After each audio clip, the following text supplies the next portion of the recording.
before we go too deep here, check out the fit. Check out the hats. Yeah. If you're listening, obviously you can't see them, but we got some new Crooked Stix hats. What's up, gang? My name is Chase. And my name's Luke. And we are Crooked Stix. Welcome back. Episode 3. Episode 3, we're cooking. Season 2, Episode 3. Yeah. And so, we're kind of coming off of a crazy night of Chase has been running around and a little bit of brain fog going on here with straight chaos. And, Yep. I've just been chilling. Kids got down at about 7:30, so we set up the old podcast room, and so Chase just showed up. We're ready to rock, and I think this episode we're going to talk about music. Kind of piggybacking off of our last conversation, because we were talking about in the last one, episode 2, go watch that, was influence, right? And so music obviously is influential as well, and so we're going to piggyback off of that and just kind of throw a little blurb about music and maybe some of the things we listen to or whatever.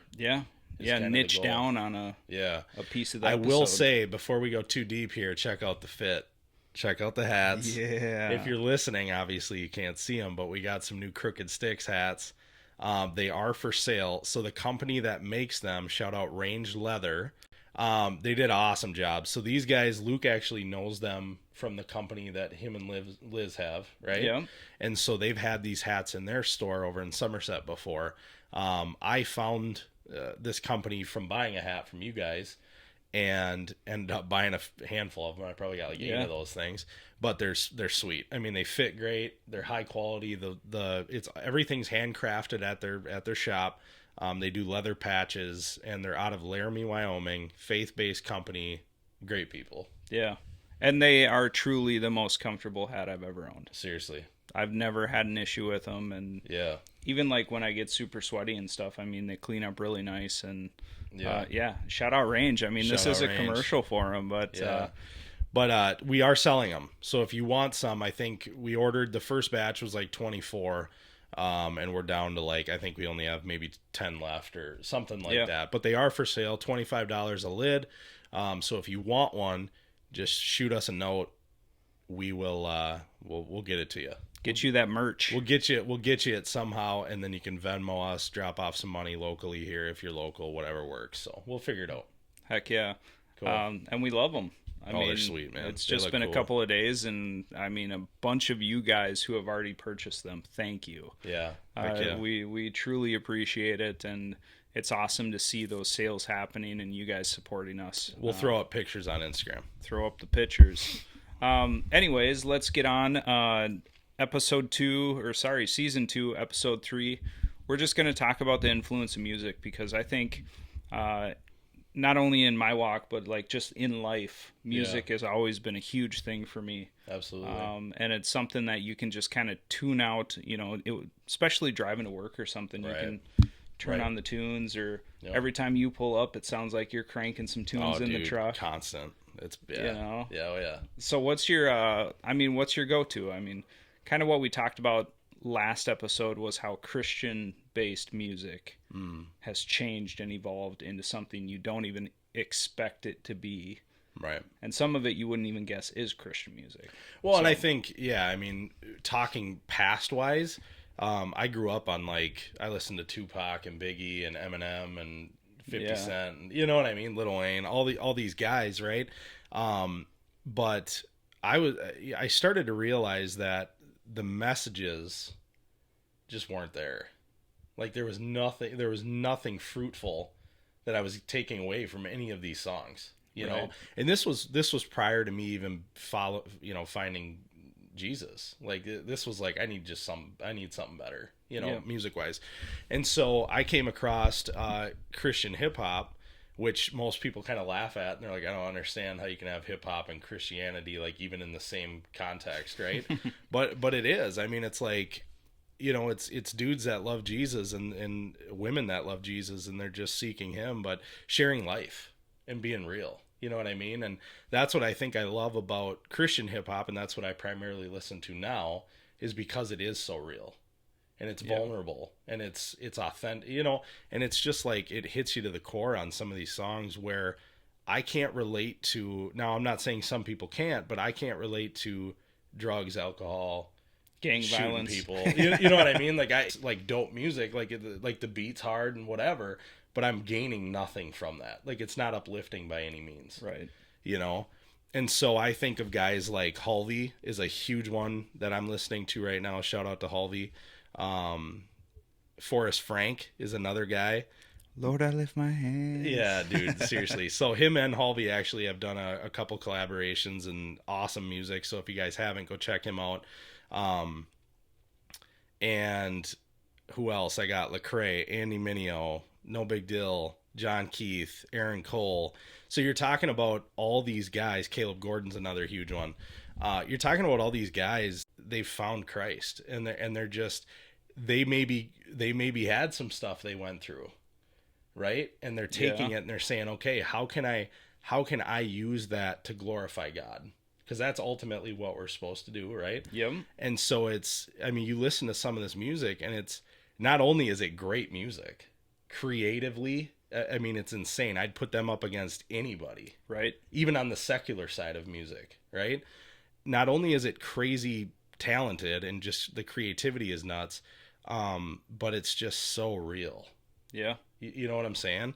And so that's me personally. That's what I'm plugging into right now. Definitely. I love that stuff, man. And the whole family can vibe to it. Oh, of course. Like my kids jam hard to Halvey. Like they go nuts over some Halvey music, dude. That's like, if we get in the car, that's what they're blaring. Benja, they're jamming to all that stuff, man. Oh yeah. And I said this last episode, but Praise by Evolution Church. Yeah. And there's a couple more that they put on as well that are just super. They're amazing songs. You know, you just you turn them on, and I even turn it on like as I'm cooking breakfast for the kids. Yeah, dude. And we just have a jam session. You know, they just absolutely love it. I love it. Yep. I mean, that's the one song right now that I have two songs right now that just make me feel, Yeah. And it's Praise, and then I'm So Blessed by Kane. Yeah. And that's another one. Shout out Rachel, because she went to their concert, and I'm like, I don't know who Kane is, whatever. Right. And it's the three of them, and they're all brother and sisters. Sure. And they're just amazing. I mean, once again, just lyrical geniuses of just putting things together, and it's just so free flowing. I mean, it's a little bit outside of like hip hop. Sure. I guess you would consider it real Christian based music. Sure. But like the I'm So Blessed song, I'm so blessed, I'm so blessed. Yeah. I mean, I could listen to that all day, dude. No, it's awesome, and I think I'll say this, right? Being that it's such real music, it pulls at your heartstrings. I ain't ever cried to a Lil Wayne song, dude. I'll tell you that right now, like flat out. Some of these songs, it's coming from such a real place. And I'm not saying secular artists don't make that kind of music. Right. They do. It's just not as common, right? Yeah. And so, some of these songs that I'm listening to right now by these artists I just mentioned a little bit ago, it's like I'll just start crying because I feel that to my core. You know what I mean? Like the stuff they're talking about, whether it's family stuff or Andy Mineo's got this song called Family. I think it's called Family Photo. And he's just talking about stuff with his dad and stuff that he's kind of went through. D1 is another guy that I love, just his energy and his realness. He's actually been kind of making it a point to call people out that are in the music industry. Okay. And so he went on Sway in the Morning the other day, and this is like maybe a month ago or whatever, so it's kind of old news, right? But he went on Sway in the Morning, and part of it was interviewing about his albums and different stuff like that, and then they do a freestyle. Well, before they asked him a couple questions before the freestyle, and he basically calls out Rick Ross, Meek Mill, and Jim Jones. Jeez, right? Dude. And he's like, listen, guys, in summary, he goes, listen, guys, I love you. Like, I love you guys. You're my brothers. But you can do better. And he says that flat out. Like, you can do better. The music you're making is doing nothing good for our culture. And that's like that. Hey, that'll. That's crazy. I mean, that brings up a defense wall right away for these guys, I'm sure. And they fired back, of course, and basically were like, who are you? What do you know? But I think Rick Ross came back and said something like, "You have no idea how many turkeys I hand out on Thanksgiving," and blah blah blah. And D1's like, "Okay," and then you preach about killing each other. Like, what good do the turkeys do if everyone's dead? You know what I mean? Right. Like it literally does nothing good. You're just feeding off the money that's there. Yeah. The money's made because people crave the violence and they crave the sexualized music. Getting something from They're, it. yeah, and it's like, but nothing beneficial. They're getting something from it, but nothing beneficial to their life, you know? And so influence. If you want influence, correct. So if you want people to better the community, if you want people to better the culture, if you want these changes, these positive changes, how can you do that when you're promoting something negative? Right. You know what I'm saying? I'm a firm believer in, and my ma used to always tell me this, what you plant in your heart is what will come out of it, right? Yeah. So what you let in is, my mom used to always say, what you let in is what will come out. And I stand on that today. I firmly agree with that. I believe in that 100%. And that's why we got to be careful with that. Yeah. Well, you just think of the music influence. Like, you go back to the example you just said of, you don't know how many turkeys I've handed out on Thanksgiving. Right. Well, neither do most of your listeners. Right, right. Yeah. So the true influence is coming from what they're listening to. They'll never meet you in their life. They'll never be in your area, right. Atlanta or wherever you're located at. You know, I mean, even some of and not necessarily just rap music. I mean, there's rock music that goes hard. Yeah, and I'm touching on that just because that's what I listen to. You know, but yeah, all genres, same concept. Yeah. Yep. 100%. But yeah, I mean, music is such a big influence, I think, on majority of people's lives. Right. And I think Christian music especially has made the biggest difference. From, like I talked about before, Liz would bring up songs that early 2000s they were listening to, and you're like, oh yeah, this is this is interesting. This is it, dude. Right. And now you listen to it, like you said, all those people we listen to, I mean, it's so much different. It's awesome to see, and that's what we love about it, is that it's relatable. Yeah. And you can just always listen to it and get something good out of it. What's your take on, I mean, I think you might have just answered that, but so you would agree that, like, taking hip hop for an example, it's a beneficial thing, that Christian hip hop is a thing. Yeah. You know, definitely. Like, and that's it. It's always so interesting because some people are like, absolutely not. You can't glorify God when you're with hip hop. And I don't know if that stems from a place of where hip hop, how it originated, you know, because I think hip hop back in the day, and I could be completely wrong, but I thought hip hop back in the day was like kind of a way for people to express, like, not only pain and like that sort of thing, but also anger against government and police and this sort of thing. Right. And so, I don't know if it stems from that or what, but I truly believe, man, that artistic ability it's there to reach people. Right? Yep. And so why is that limited to just Christian contemporary music or just worship music, or, you know what I mean? Well, and I guess the real question is, who's telling you that too? You know, because you look at, like, age group wise, because there's a lot of people that, you know, of course, our age and older, that don't listen to hip hop anymore.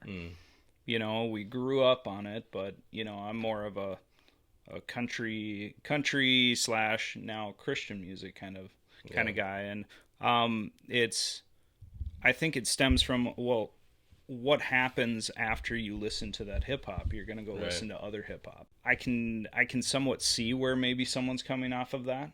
Yeah. You know, if you have a country and a Christian country, kind of the same. I mean, drinking beer and, you know, whatever. But if you get into some Christian hip hop and then you jump to regular hip hop, you might get back into that violence and stem from that. But at the same time, I think any way of getting the word out, it's fine with me. My brother, this just reminded me, my brother the other day called me, and I ain't gonna go into specifics because I don't want to throw a specific church or anything under the bus, but he called me, and he was having, like, he was listening to a service, right? A sermon.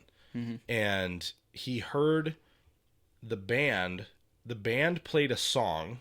The meaning had nothing to do with God. Yeah.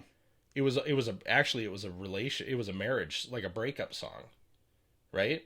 So it was like a divorce type song. Yeah, like why are you playing that?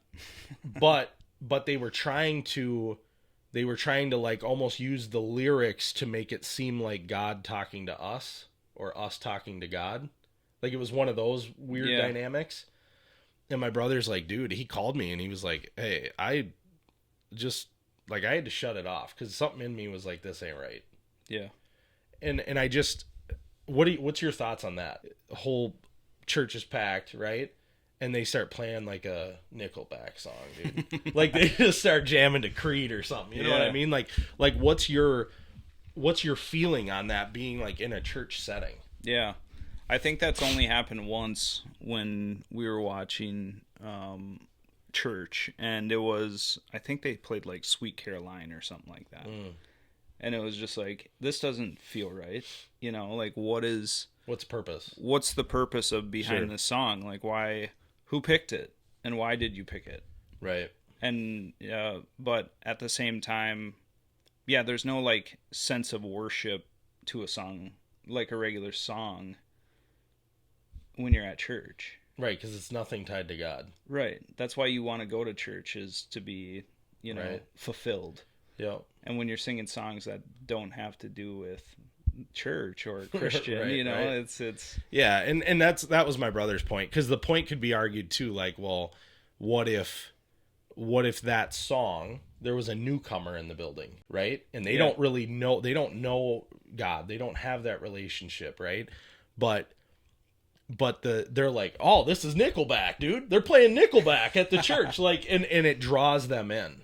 But then you have to play Nickelback every week. Correct. You know what I'm saying? Like, and so I said to my brother, and that was my brother's point. Like, it stands on nothing. Right. Like, there's no reason. Like, it has no, whatever. And I get that. I see both sides of it. Yeah. But I do lean towards what my brother's saying. Like, it has no place. Right. Really in a church setting or when you're there to glorify God. Yeah. And I guess it comes down to, like, does it really matter? Right. If they're playing 3 songs and one of them isn't, but if they're consistently doing that, I guess you would question more of like, okay, what's going on here? Like, who's picking the playlist and what's the thought process? Yeah. At least tell the church why you're doing that. Yeah. If there's a reason behind it, but usually it might be that same example of like trying to make it more friendly for people that don't want to listen to hymns. Kind of like the coffee shops. Hey, we're going to add coffee shops and we're going to add book club, a bookshop to draw people in and keep people here. Because the reality is in today's day and age, people don't want to, like, the last thing people want to do is go to church. Really, I mean, seriously. And it's even hard for me to go to church sometimes, and that's hard to say, but it just is, because I got kids and we got our morning routine we do, and it's hard for me to kind of get out of that and go to church. But it's like, it's easier when it's like, oh, we don't have to stop at Quick Trip, they got coffee there. We don't have to make another stop, they got this there, or whatever, and you can go in and kind of do all that.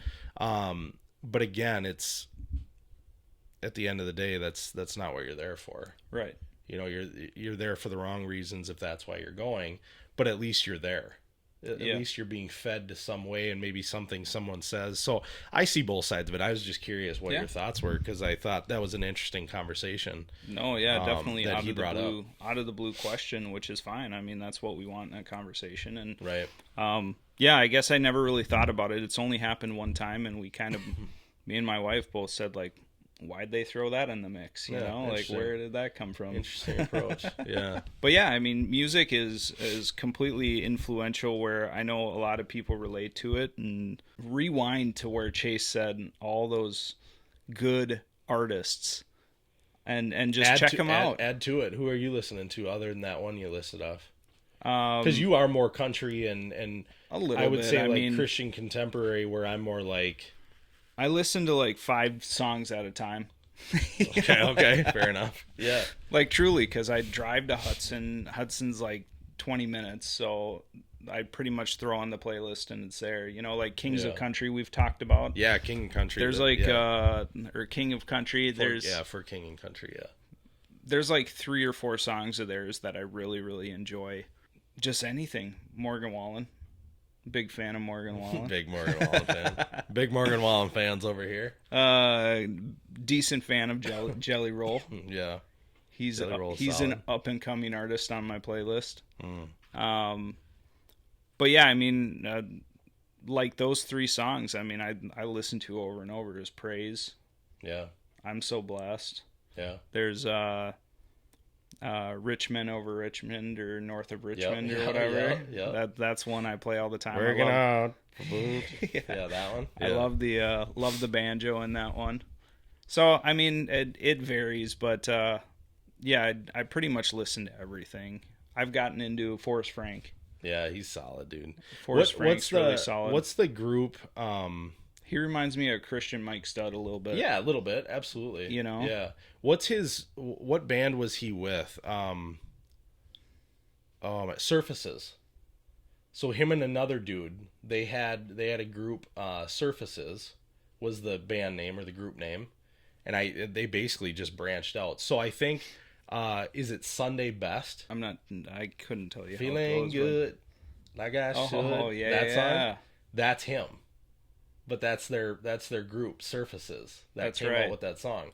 Then they split up. So most people, if it's like, have you ever heard of Surfaces? Oh yeah, dude. And then you're like Forrest Frank, and they're like, what? You know? Yeah. But he's taken off right now. Like he is, and he's so creative and talented. Like it's unreal. Yeah. And he has a heck of a voice. And what I really appreciate about him is, he says it in one of his songs, and I'm drawing a blank on which one it is, but he's turning down deals right now. Like he's got a ton of people, and Halvey, who's become close with him, even said it in a podcast the other day that Forrest Frank is having so many people, agencies and stuff, contact him to try to sign a deal, and they can't get a hold of him, so they're calling Halvey. Like, hey, can you get us in touch with this dude? Like, where's he at? Dang, and he's dude. turning it down because he just had a baby, and he's like, listen, man, my time with my kid means more than anything you could ever offer me. Yeah. And so in the song, he says, he's basically saying, like, how can I gain more when I've gained it all? Like, this is it. Like, it's amazing. Like, man, this is so cool right now. I got a kid. I got a beautiful, healthy kid. I got a beautiful wife. I got a home. I'm making money. Like, yeah. And I got a relationship with God that I'm seeking. What more could I ask for? You know? Yeah. And that's such a, like, just the fact that you get money tossed in your face like that, and you could just, nah, I'm good. Like, that's huge to me. That's so cool. And it's powerful when a lot of people would not make that choice. Correct. You know?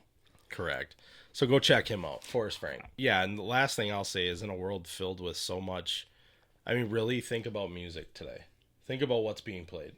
You know what I'm saying? Yeah. And then I got 2 young girls, and they're listening to WAP.